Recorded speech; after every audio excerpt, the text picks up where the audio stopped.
Hello guys, how's it going? My name is Dalaran, and in today's video we'll be taking a look at the changes that recently happened on MMO Champion as well as Wowhead, but I'll have the link for MMO Champion down in the description below. Changes to rogues, outlaw spec, small assassination rogue change, and subtlety change. Most of them are class talent changes and PvP talent changes, which are very much exciting, so I'm gonna go down the list on MMO Champion as it goes. First of all, they swapped Slice and Dice and what was the spell? Roll the Bones for Outlaw Rogues. So now Roll the Bones used to be a class talent at level 100, and now it's Slice and Dice, which I believe replaces now it replaces Roll the Bones. The haste provided, or the attack speed provided by Slice and Dice is increased to 60% as a talent. But now Outlaw Rogues have Roll the Bones as a passive. So all those cool different buffs that you can give yourself, now it's RNG. And it's just baseline ability, which I actually am really excited about. One of the problems that I had with choosing at level 100 is Mark for Death, Death from Above, or Roll the Bones. And now that Roll the Bones is passive and passively applied to us, we can go with Mark for Death or Death from Above. Chances are some people are going to go Slice and Dice, maybe for the PvE experience of Outlaw Rogue, and maybe Slice and Dice, the better variation at 60% attack speed, might be a better go-to. But I'm actually very much excited about Roll the Bones and the RNG about it. I am very happy that a lot of Outlaw Rogues will be able to play it or play with it early on, and I think that's an interesting change. The next part we got is the change to Outlaw Rogue PvP talent Cheap Tricks at level 10, I'm pretty sure, honor level 10. Cheap Tricks now reads, after coming out of a blind, the target's chance to miss is increased by 75% for 5 seconds, and again blind became a 2-minute cooldown, so that is less likely to be as good compared to when it was a 20-second cooldown. But Between the Eyes reduces the energy cost of your next pistol shot by 100% for 5 seconds, which is interesting, but I don't think it's as good as Plunder, Armor, or Dismantle, although a nice change and definitely does make it as somewhat of a viable talent option. The next thing that was changed is Cold Blood was added instead of Shadow's Caress. Cold Blood now reads at a 45-second cooldown, your next Cheap Shot or Shadow Strike will deal 10% when this ability is activated. It will deal 10% of enemies' total health as shadow damage. Can this crit, or is it just a stable 10% number? I don't know, but that's an interesting number. Definitely going to be more damage if you're hitting a target that has more health. This would be insane if you could use it at a boss fight in a raid, but again, this is just a PvP talent. It replaces Shadow Caress, but Shadow Caress has been moved up. Now it's Shadow Caress against Unamok Thieves or Smoke Bomb. What they decided to do with Cold Blood is make it all about that whole PvP talent tree, all about openers. While Veil of Midnight will allow you to remain enveloped in shadows, basically dodging all attacks when you open, Dagger in the Dark will allow you, after the longer you wait around your target, your next strike will deal 100% or maximum of 100% additional shadow damage.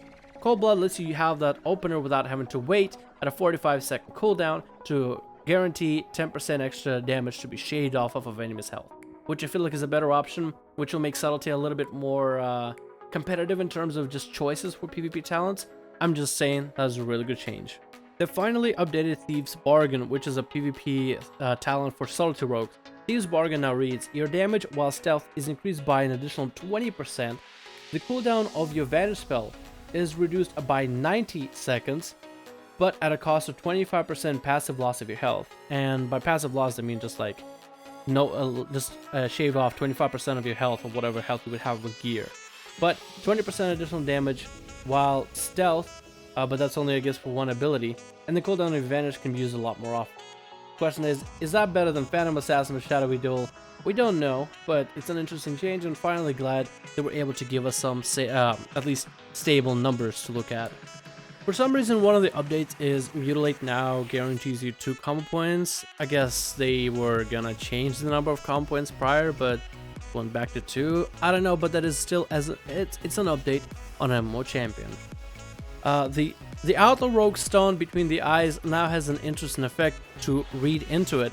Critical strikes with this ability deal 4 times the normal damage. Now, Between the Eyes is an ability that's supposed to deal a little bit of damage, but I guess if it does crit, it can give you maybe that of a Slice and Dice hit? Oh, no, Slice and Dice, a Saber Slash hit? I don't know, maybe this change was needed, but it seems like such a small and minor change, but maybe this is actually going to be a lot of burst damage. But I guess we'll just have to see once the Legion comes out in its final form. And one of the changes that I'm going to have a rant about is Cheap Shot now is available to Subtlety, Assassination, and Outlaw. So now all Outlaw rogues are going to be able to do the same thing as Combat Rogue, where you open with Cheap Shot, but now it's going to be Saber Slash, or maybe another Saber Slash, and then into a full Kidney, unless you get extra comp points, or maybe like Saber Slash, Pistol Shot, whatever. You guys get the idea. But that is while that is a normal change, and I guess it will make a lot of players feel pretty comfortable with the PvP version of their class and how they're played, it feels like Blizzard, the more they release into the alpha when it comes to rogues, the more steps they're taken in the opposite direction of homogenization of the classes. Like when they first brought us up, Outlaw, Subtlety, and Assassination, all completely different on paper, I was thinking like, whoa, that'd be kind of insane. But now it's like, as we continue on into the alpha, which I would love to play and test, but Blizzard hasn't blessed me with a alpha buff and the entrance to the alpha dungeon. I haven't got my prerequisites, I guess, down. Because I'm not in the alpha, I can't really test these things, but it seems like the more they're releasing in the game, the more steps they're taking the opposite direction. First one I saw with the blind coming back to Subtlety, and now Cheap Shot being available for all 3 specs. But maybe those are the things just to improve the PvP aspect of the game, which I definitely won't mind and I won't complain about. But yeah, I don't know how it is for the other classes and specs. Maybe other classes and specs are being, you know, reworked back into whatever the original forms were in WoD, let's say. Maybe they're completely different from one another. But hopefully Subtlety, Assassination, and Outlaw will still have different feels in terms of the playstyle, and basically just a whole different playstyle of what you're trying to accomplish as a spec, rather than basically like, you know, you replace one button and one finisher and whatever. But hey, thank you so much for watching this video. My name is Dalrin. Those are the updates for the MMO champion, just keeping you guys up to date on everything that's happening. Let me know in the comments what you like, what you don't like, and all the things. And I'll see you guys in the next video.